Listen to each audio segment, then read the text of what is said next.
Kisa ninachokuletea kwa sasa ni kisa nitakachokilinganisha na kile cha Ocholla aliyetokea baada ya kifo cha rais wa tatu wa Jamhuri ya Kenya Mzee Mwai Kibaki, na kudai ya kwamba yeye alikuwa mwanawe Kibaki wa kuzaliwa wa damu. Kisa kile kimepelekea mpaka yeye kwa sasa kutajwa kama mwanawe Kibaki. Ila je, unamjua kuna mzee ambaye anadai ya kwamba yeye ni mwanawe rais wa kwanza wa Jamhuri ya Kenya, Mzee Jomo Kenyatta, na mpaka leo familia ya Kenyatta haijawahi mkubali na kumwitikia wala kumpa urithi wowote kutoka katika mali yake Mzee Jomo Kenyatta.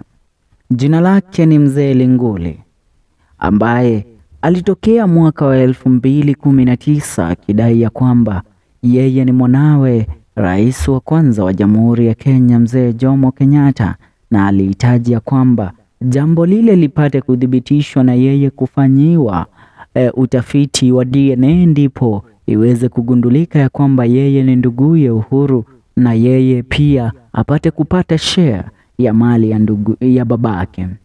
Mzee Linguli is Jomo Kenyatta's son, as posted in the year 2019 as he claimed. He claimed to be the former president's biological son, although his efforts to reach the family, or let us call it the royal family, were hampered by the lack of education, exposure, and a proper channel to prove it to Kenyans.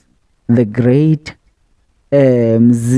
great man Mzee Linguli resembles former president and late president, first president of the Republic of Kenya, Mzee Jomo Kenyatta. From head to toe, his resemblance to that of Jomo Kenyatta sparks a lot of questions from the online users.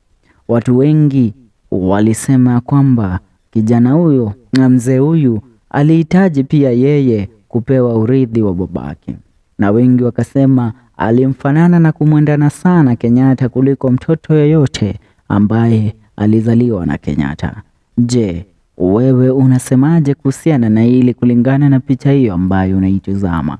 Achia maoni yako kwenye comment section. Tuungane kwenye video zetu zijazo. Hii ni FM Show KE.